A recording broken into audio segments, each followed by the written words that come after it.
Hello friends, welcome to study smart way. आज एक बार फिर आपका यूपी टेट, सुपर टेट और लेखपाल की स्पेशल क्लासेस में स्वागत है। आज आप सभी लोगों के लिए पर्यावरण का एक मॉडल पेपर लाए हैं, जिससे कि आपका पूरे पर्यावरण का रिवीजन करवाएंगे। तो चलिए देखते हैं आज की क्लास को। आज का पहला प्रश्न आपके सामने दिया गया है। भारत के किस प्रदेश में ओजोन परत की मोटाई सबसे ज़्यादा और किस प्रदेश में सबसे कम है? क्वेश्चन कह रहा है भारत में कहाँ पे ओजोन परत मोटी है सबसे ज़्यादा और कहाँ पर सबसे ज़्यादा पतली है। तो चलो देखते हैं। आपके सामने 4 ऑप्शन दिए गए हैं: उत्तरांचल, असम, श्रीनगर, त्रिवेंद्रम, राजस्थान, केरल, अरुणाचल प्रदेश और कर्नाटक। तो आपको बताना है कि ओजोन परत की मोटाई सबसे ज़्यादा कहाँ पे है और सबसे ज़्यादा पतली कहाँ पे है। तो ये आपका सेकेंड ऑप्शन सही हो जाएगा, श्रीनगर और त्रिवेंद्रम। ओजोन परत की मोटाई सबसे ज़्यादा श्रीनगर में है और सबसे कम त्रिवेंद्रम में है। तो आपको पता चल गया है। अब आपको एक और क्वेश्चन इसी से मिलता जुलता बता देते हैं कि ओजोन परत की मोटाई किससे मापी जाती है। तो वो है डॉप्सन इकाई। मोस्ट इम्पॉर्टेंट है ये, इसको नोट कर लीजिएगा। डॉप्सन इकाई से ओजोन परत की मोटाई नापी जाती है। अगले प्रश्न की तरफ बढ़ते हैं। दम घोटू गैस किस गैस की उपमा है? दम घोटू gas carbon dioxide, carbon monoxide, sulphur dioxide या फिर नाइट्रोजन ऑक्साइड। तो दम घोटू गैस जो होती है वो CO यानी कि कार्बन मोनोऑक्साइड को कहा जाता है। ये आपका सेकेंड ऑप्शन सही हो जाएगा। ये बेहद जहरीली गैस है और ये कैसे पैदा होती है? तो ये अधजले ईंधन से होती है। जो ईंधन आधा जल जाता है उससे जो धुआं होता है तो वो कार्बन मोनोऑक्साइड का धुआं होता है और ये दम घोटू गैस भी कही जाती है। आगे बढ़ते हैं अगले प्रश्न की तरफ। पार्थेनियम के परागकण से कौन सा रोग होता है? पार्थेनियम यानी कि गाजर घास। पार्थेनियम को गाजर घास भी कहा जाता है। इसके परागकण से कौन सा रोग होता है पूछा जा रहा है। आपके सामने ऑप्शन दिए गए हैं। ये प्रश्न एग्जाम में पूछा जा चुका है, इसलिए इसको ध्यान दीजिएगा। तो देखते हैं। खांसी एवं सिर दर्द, दमा एवं चर्म रोग, चक्कर आना, आंखों में जलन एवं दमा। तो पार्थेनियम के परागकण से जो रोग होता है वो गाजर घास के परागकण से जो रोग होता है वो दमा और चर्म रोग होता है। ये आपका सेकेंड ऑप्शन सही हो जाएगा। इसको चटक चांदनी भी कहा जाता है। इस घास का नाम चटक चांदनी के नाम से भी जाना जाता है। ये गाँव में आसपास अधिकतर पाई जाती है और ये बहुत ज़्यादा खतरनाक होती है। आगे बढ़ते हैं अगले प्रश्न पर। सुपरसोनिक जेट विमानों में से निकलने वाली कौन सी गैस ओजोन परत को पतला करती है? सुपरसोनिक जेट विमानों से जो गैस निकलती है वो कौन सी गैस होती है जिससे कि ओजोन परत पतली हो रही है? तो आपके सामने ऑप्शन दिए गए हैं: carbon monoxide, sulphur dioxide, carbon dioxide या फिर नाइट्रोजन ऑक्साइड।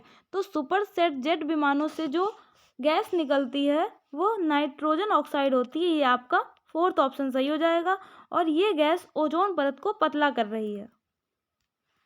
अगले प्रश्न की तरफ बढ़ते हैं। ऐसा कौन सा शहर है जिसे स्मोक सिटी ऑफ इंडिया के नाम से जाना जाता है? स्मोक सिटी ऑफ इंडिया के नाम से भारत का कौन सा शहर जाना जाता है? कानपुर, मुंबई, कोलकाता या फिर दिल्ली। तो स्मोक सिटी ऑफ इंडिया के नाम से जो शहर जाना जाता है वो कोलकाता है। आपका थर्ड सही हो जाएगा। और कोलकाता ये हुगली नदी के किनारे बसा हुआ है।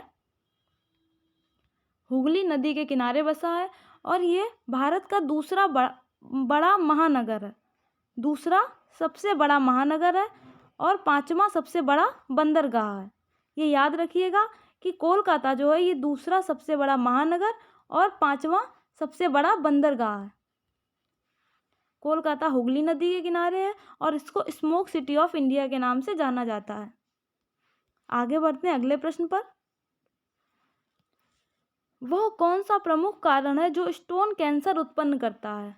स्टोन कैंसर किस वजह से हो रहा है?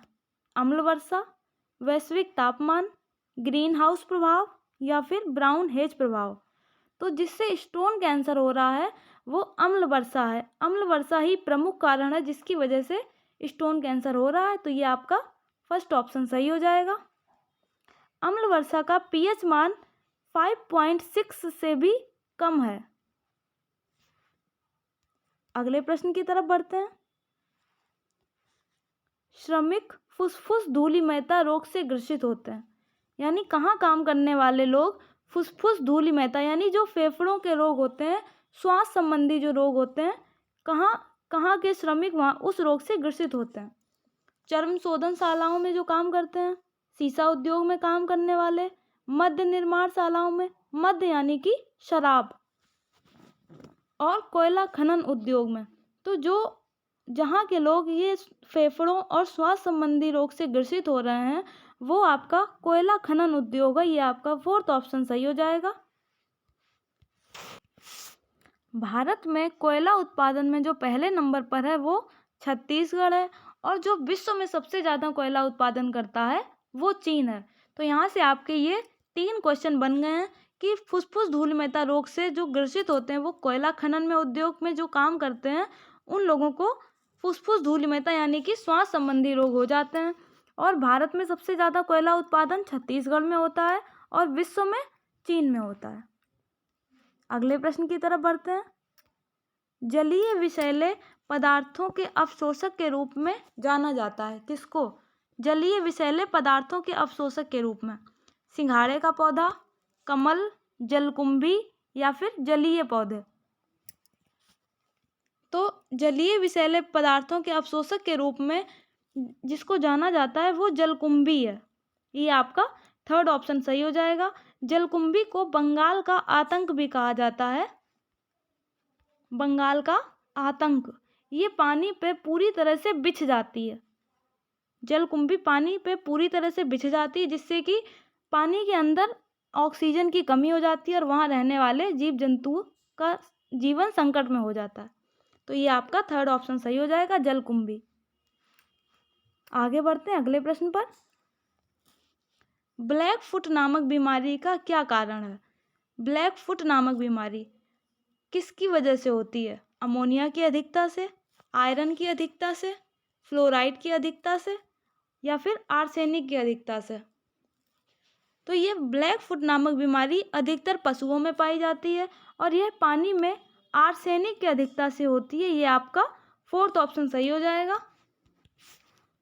पानी में आर्सेनिक की अधिकता से और भी कई बीमारियां होती हैं जैसे चर्म रोग, यकृत और फेफड़े संबंधी रोग भी पानी में आर्सेनिक की अधिकता से ही होते हैं।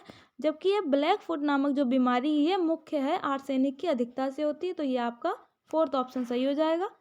अगले प्रश्न की तरफ बढ़ते हैं। सभी लोग वीडियो को अंत तक देखें, बेहद यूजफुल वीडियो है। आपका परसों पेपर है इसलिए इसको ध्यान से देखिएगा। इसमें आपका पूरे पर्यावरण का निचोड़ है, इसलिए वीडियो को अंत तक देखिएगा और पसंद आए तो लाइक कीजिए। अगला प्रश्न, समुद्र की गहराई मापने, सिग्नल देने एवं छिपी हुई चीज़ों का पता लगाने के लिए किन तरंगों का प्रयोग किया जाता है? समुद्र की गहराई मापने में, किसी को सिग्नल देने के लिए या फिर छिपी हुई चीज़ों का पता लगाने के लिए कौन सी तरंगें प्रयोग में लाई जाती हैं? आपके सामने 4 ऑप्शन दिए गए हैं। पराश्रव्य ध्वनि तरंगे, अपश्रव्य ध्वनि तरंगे, श्रव्य ध्वनि तरंगे या इनमें से कोई नहीं। तो इन चीज़ों का पता लगाने के लिए जो तरंगें प्रयोग की जाती हैं पराश्रव्य तरंगें कहते हैं। ये आपका 1st ऑप्शन सही हो जाएगा। और पराश्रव्य तरंगें वो होती हैं जो हम लोगों को सुनाई नहीं देती हैं, जिनकी आवृत्ति 20,000 हर्ट्ज होती है या उससे कुछ ज़्यादा होती है, जो कि मनुष्यों को सुनाई नहीं देती है, उनको पराश्रव्य तरंगें कहलाते हैं। और कुछ जानवर जैसे चमगादड़, बिल्ली, कुत्ता, इन लोगों को ये पराश्रव्य तरंगें सुनाई देती हैं। तो ये आपका पहला ऑप्शन सही हो जाएगा। यहाँ पर पराश्रव्य तरंगें ही होती हैं जिनसे समुद्र की गहराई मापने में, सिग्नल देने में और छिपी हुई चीज़ों का पता लगाने के लिए प्रयोग किया जाता है। आगे बढ़ते हैं अगले प्रश्न की तरफ। WHO के अनुसार प्रति लीटर जल में फ्लोराइड की कितनी मात्रा से स्वास्थ्य को खतरा नहीं है? इसका मतलब है कि पानी में कितनी मात्रा में फ्लोराइड हो जिससे कि स्वास्थ्य को खतरा नहीं है। 0.01 मिलीग्राम प्रति लीटर, 0.001 मिलीग्राम प्रति लीटर, 1.00 मिलीग्राम प्रति लीटर या फिर 0.0001 मिलीग्राम प्रति लीटर। तो पानी में 0.01 मिलीग्राम प्रति लीटर अगर फ्लोराइड है तो वो स्वास्थ्य के लिए खतरनाक नहीं है। ये आपका पहला ऑप्शन सही हो जाएगा। अगला प्रश्न, पिगोवियन कर लगाया जाता है। पिगोवियन टैक्स किस पे लगाया जाता है? प्रदूषण फैलाए जाने के कारण, वायु प्रदूषण फैलाए जाने के कारण, ध्वनि प्रदूषण फैलाए जाने के कारण, या फिर मृदा प्रदूषण फैलाए जाने के कारण। तो ये जो पिगोवियन कर है ये प्रदूषण फैलाए जाने के कारण लगाया जाता है। ये आपका पहला ऑप्शन सही हो जाएगा। इसको पाप कर भी कहा जाता है। तो ये आपका पहला ऑप्शन सही हो जाएगा। पिगोवियन कर प्रदूषण फैलाए जाने के कारण लगाया जाता है। आगे बढ़ते हैं अगले प्रश्न पर। कठोर जल को मृदु बनाने हेतु अपमार्जक में मुख्यतः किसका प्रयोग किया जाता है? कठोर जल को मृदु बनाने के लिए sodium try polyphosphate, fluoride, nitrate एवं नाइट्राइटस, या इनमें से कोई नहीं। तो कठोर जल को मृदु बनाने के लिए सोडियम ट्राई पॉलीफॉस्फेट का प्रयोग किया जाता है। ये आपका पहला ऑप्शन सही हो जाएगा।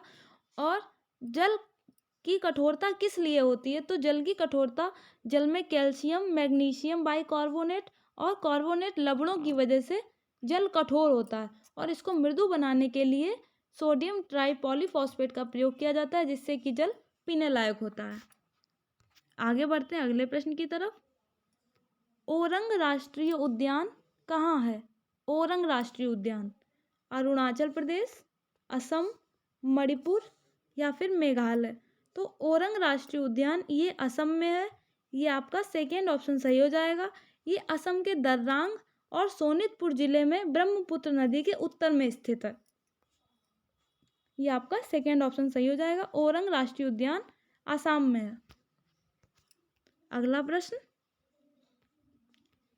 प्राथमिक सेल कौन सी होती है? प्राथमिक सेलें दो तरह की होती हैं, एक आग्नेय और एक अपसादी। तो यहाँ पूछा गया है प्राथमिक सेल कौन सी होती है? आग्नेय सेल, अपसादी सेल, रूपांतरित सेल, या इनमें से कोई नहीं।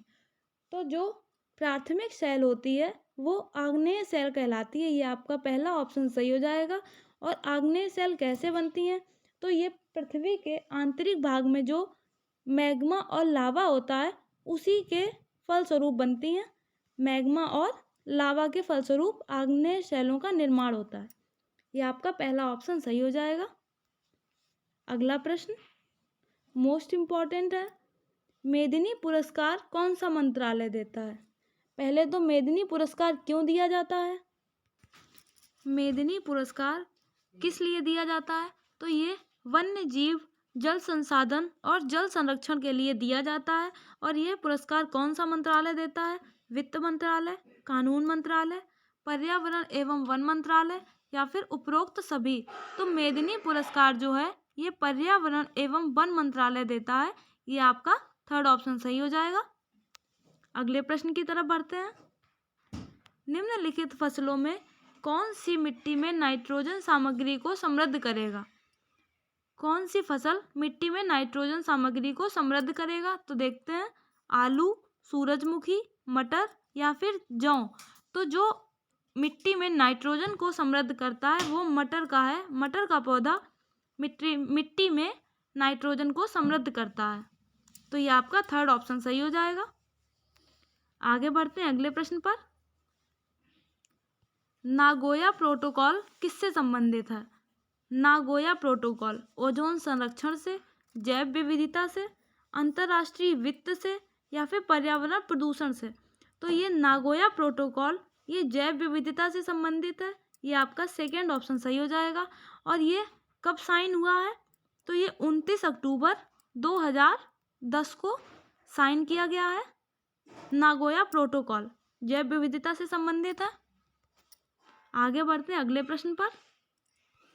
इनमें से कौन सी गैस ओजोन परत क्षरण में सबसे ज़्यादा योगदान देती है? कौन सी गैस? हाइड्रोजन, क्लोरीन, फ्लोरीन या फिर कार्बन। ओजोन परत क्षरण यानी कि ओजोन परत को नष्ट करने में सबसे ज़्यादा योगदान कौन सी गैस देती है? तो वो क्लोरीन गैस है। ये आपका सेकेंड ऑप्शन सही हो जाएगा।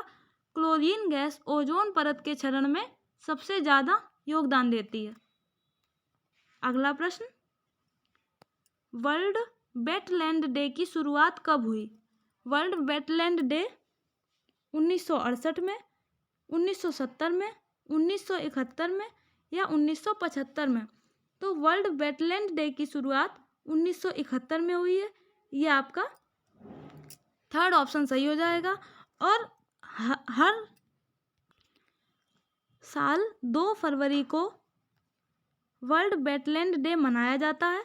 2 फरवरी को प्रत्येक साल मनाया जाता है और इसका प्रमुख उद्देश्य विलुप्त होती झील और तालाबों को बचाना है। और ये 1971 में इसकी शुरुआत हुई है। चलिए आगे बढ़ते हैं अगले प्रश्न पर। अगला प्रश्न, जैव विविधता का अंतर्राष्ट्रीय कार्यालय कहाँ स्थित है? जैव विविधता का अंतर्राष्ट्रीय कार्यालय वेनिस में, रोम में, जेनेवा में या फिर पेरिस में? तो जैव विविधता का अंतर्राष्ट्रीय कार्यालय ये रोम में स्थित है। ये आपका सेकेंड ऑप्शन सही हो जाएगा। रोम में जैव विविधता का अंतर्राष्ट्रीय कार्यालय स्थित है। अगले प्रश्न की तरफ बढ़ते हैं। भारत में सबसे ज़्यादा टाइगर रिजर्व किस प्रदेश में है? भारत में पूछा गया है सबसे ज़्यादा टाइगर रिजर्व किस प्रदेश में है? उत्तर प्रदेश में, मध्य प्रदेश में, महाराष्ट्र में या फिर पश्चिम बंगाल में? तो जिस प्रदेश में टाइगर रिजर्व सबसे ज़्यादा है वो मध्य प्रदेश है। ये आपका सेकेंड ऑप्शन सही हो जाएगा। और यहाँ पर सबसे ज़्यादा वन्य जीव अभयारण्य और नेशनल पार्क भी हैं। मध्य प्रदेश में ही सबसे ज़्यादा वन्य जीव अभयारण्य और नेशनल पार्क हैं। आगे बढ़ते हैं। साइबेरियन सारस किस नेशनल पार्क में आता है? साइबेरियन सारस ये आकार पे है और यह किस नेशनल पार्क में आता है? Keoladeo national park, Manas national park, Dudhwa national park, Jim Corbett national park? तो ये साइबेरियन सारस जो है ये केवलादेव नेशनल पार्क में आता है। ये आपका फर्स्ट ऑप्शन सही हो जाएगा। और केवलादेव नेशनल पार्क कहाँ है? तो ये राजस्थान में है। इसकी स्थापना 1982 में हुई है और इसको यूनेस्को द्वारा विश्व धरोहर के रूप में भी शामिल किया गया है, केवलादेव नेशनल पार्क। अगला प्रश्न, राष्ट्रीय मतदाता दिवस कब मनाया जाता है? ये एग्जाम में आ सकता है आपके, इसलिए इसको पढ़कर जाइएगा क्योंकि इलेक्शन आ रहे हैं तो इलेक्शन से संबंधित हो सकता है 1 या 2 प्रश्न दे दिए जाएं, इसलिए इसको देख लीजिएगा। राष्ट्रीय मतदाता दिवस कब मनाया जाता है? तो ये राष्ट्रीय मतदाता दिवस 25 जनवरी को मनाया जाता है। ये आपका फोर्थ ऑप्शन सही हो जाएगा। आपके पेपर के 2 दिन बाद यानी कि 25 जनवरी को राष्ट्रीय मतदाता दिवस मनाया जाता है। आगे बढ़ते हैं अगले प्रश्न पर। भारत का पहला वन्य जीव रिजर्व कौन सा है? पहला वन्य जीव रिजर्व पूछा गया है भारत का, कौन सा है? सुंदरवन, नीलगिरी, नंदा देवी या फिर पंचमढ़ी? तो भारत का जो पहला वन्य जीव रिजर्व है वो नीलगिरी है। ये आपका सेकेंड ऑप्शन सही हो जाएगा। इसकी स्थापना 1986 में हुई है और ये भारत का पहला वन्य जीव रिजर्व है। आगे बढ़ते हैं अगले प्रश्न के लिए।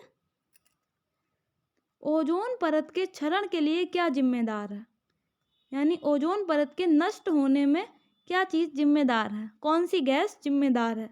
Carbon dioxide, carbon monoxide, chlorofluorocarbon या फिर मर्क्यूरिक ऑक्साइड? तो ओजोन परत के क्षरण के लिए जो सबसे ज़्यादा जिम्मेदार है वो क्लोरोफ्लोरोकार्बन है। ये आपका थर्ड ऑप्शन सही हो जाएगा। क्लोरोफ्लोरोकार्बन यानी कि CFC ये ओजोन परत के क्षरण के लिए जिम्मेदार है। आगे बढ़ते हैं अगले प्रश्न पर। यूनाइटेड नेशन एनवायरनमेंट प्रोग्राम का मुख्यालय कहाँ है? UNEP का मुख्यालय कहाँ है ये पूछा गया है। जेनेवा में, नैरोबी में, नई दिल्ली में या फिर न्यूयॉर्क में? तो UNEP का मुख्यालय ये नैरोबी में है। ये आपका सेकेंड ऑप्शन सही हो जाएगा। यूएनईपी की स्थापना 1972 में हुई है। 1972 में यूनाइटेड नेशन की कॉन्फ्रेंस के बाद इसकी स्थापना की गई है 1972 में, और इसका मुख्यालय नैरोबी में है। तो ये आपका सेकेंड ऑप्शन सही हो जाएगा। अगला प्रश्न, भारत में जंगली हाथी कितने प्रदेशों में पाए जाते हैं? जंगली हाथी 12, 15, 17 या फिर 18? तो भारत में जंगली हाथी ये 17 प्रदेशों में पाए जाते हैं। आपका थर्ड ऑप्शन सही हो जाएगा। परंतु ये मुख्यतः उत्तर प्रदेश, मध्य प्रदेश और कर्नाटक में पाए जाते हैं। मुख्य रूप से ये 3 जगह पाए जाते हैं और वैसे 17 प्रदेशों में पाए जाते हैं। उत्तर प्रदेश, मध्य प्रदेश, कर्नाटक में मुख्य रूप से पाए जाते हैं। अगला प्रश्न, भारतीय वन प्रबंधन संस्थान कहाँ है? भारतीय वन प्रबंधन संस्थान देहरादून में, कानपुर में, भोपाल में या फिर इंदौर में?